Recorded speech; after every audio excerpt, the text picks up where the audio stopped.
বন্ধুরা আসসালামু আলাইকুম। কেমন আছেন আপনারা? ভালো আছেন নি?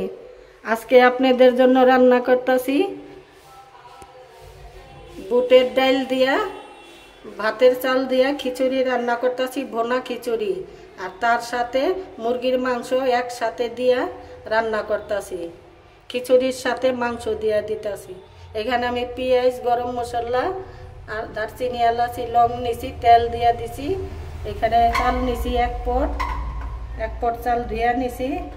এখানে আমি বুটের ডাল সিদ্ধ করে নিছি আর বেগুন দুইটা ভাজা পরে দিব।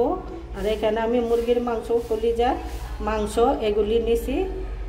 এখানে কাঁচামরিচ নিছি। দেখুন আমি কিভাবে রান্না করি, আমার রান্নার পাশেই থাকুন। আমার চ্যানেলটারে শেয়ার করে দিবেন, সাবস্ক্রাইব করে দিবেন, লাইক কমেন্ট দিয়ে দিবেন। আর আমার চ্যানেলের পাশেই থাকুন আমি কিভাবে রান্না করি।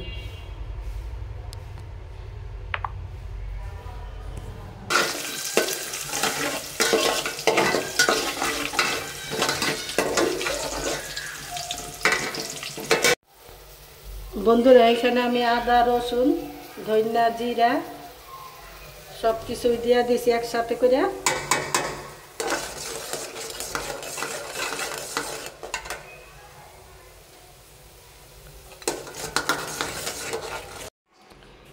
বন্ধুরা আসসালামু আলাইকুম।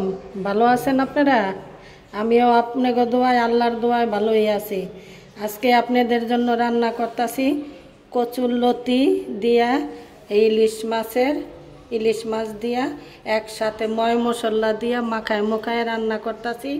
এখানে আমি পেঁয়াজ কুচি করে নিছি, কাঁচামরিচ নিছি আর এই কচুরলতি ধুয়া দাইয়া সব রেডি করে নিছি। এখন আমি এই ইলিশ মাছটা দিয়ে একসাথে মাখাইয়া রান্না করব। আমার চ্যানেলের পাশেই থাকেন।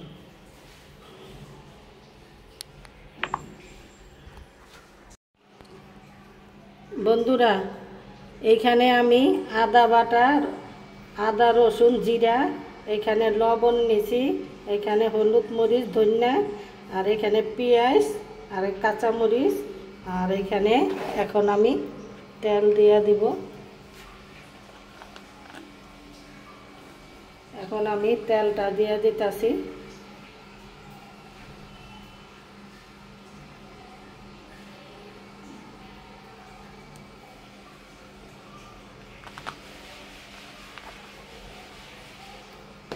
আমার চ্যানেলটার পাশেই থাকুন, লাইক করেন, শেয়ার করেন, কমেন্ট দিয়েন, সাবস্ক্রাইব করে দিয়েন। আর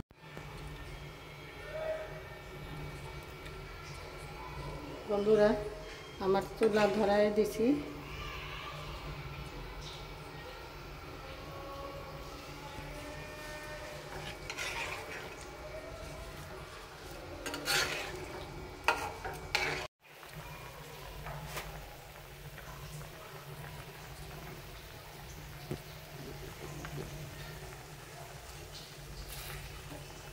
আমার কচুরলতি সিদ্ধ হয়ে আইছে, পানিটা টাইনা গেলে আমি নামাক। বন্ধুরা আমার কচুরলতি রান্না হয়ে গেছে, দেখেন পানি শুকায় ফেলাইছি।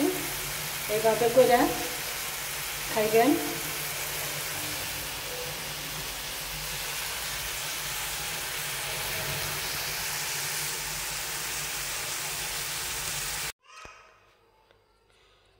বন্ধুরা আজকে আপনাদের লেগা কচুরলতি, চিকন কচুরলতি দিয়া কাঁচা ইলিশ মাছ দিয়া রান্না করছি শুকনা কইরা। এটা দিয়া ভাত খাইয়া আমারে সাবস্ক্রাইব করবেন, শেয়ার করবেন, বুঝছেন? আর যারা না করছেন শেয়ার, সাবস্ক্রাইব, লাইক, কমেন্ট, নতুন বন্ধুরা তারাও দিয়া দিবেন আর নাতি ভাইরাও দিবেন, বুঝছেন? এই দেখেন আমার ইলিশ মাছ।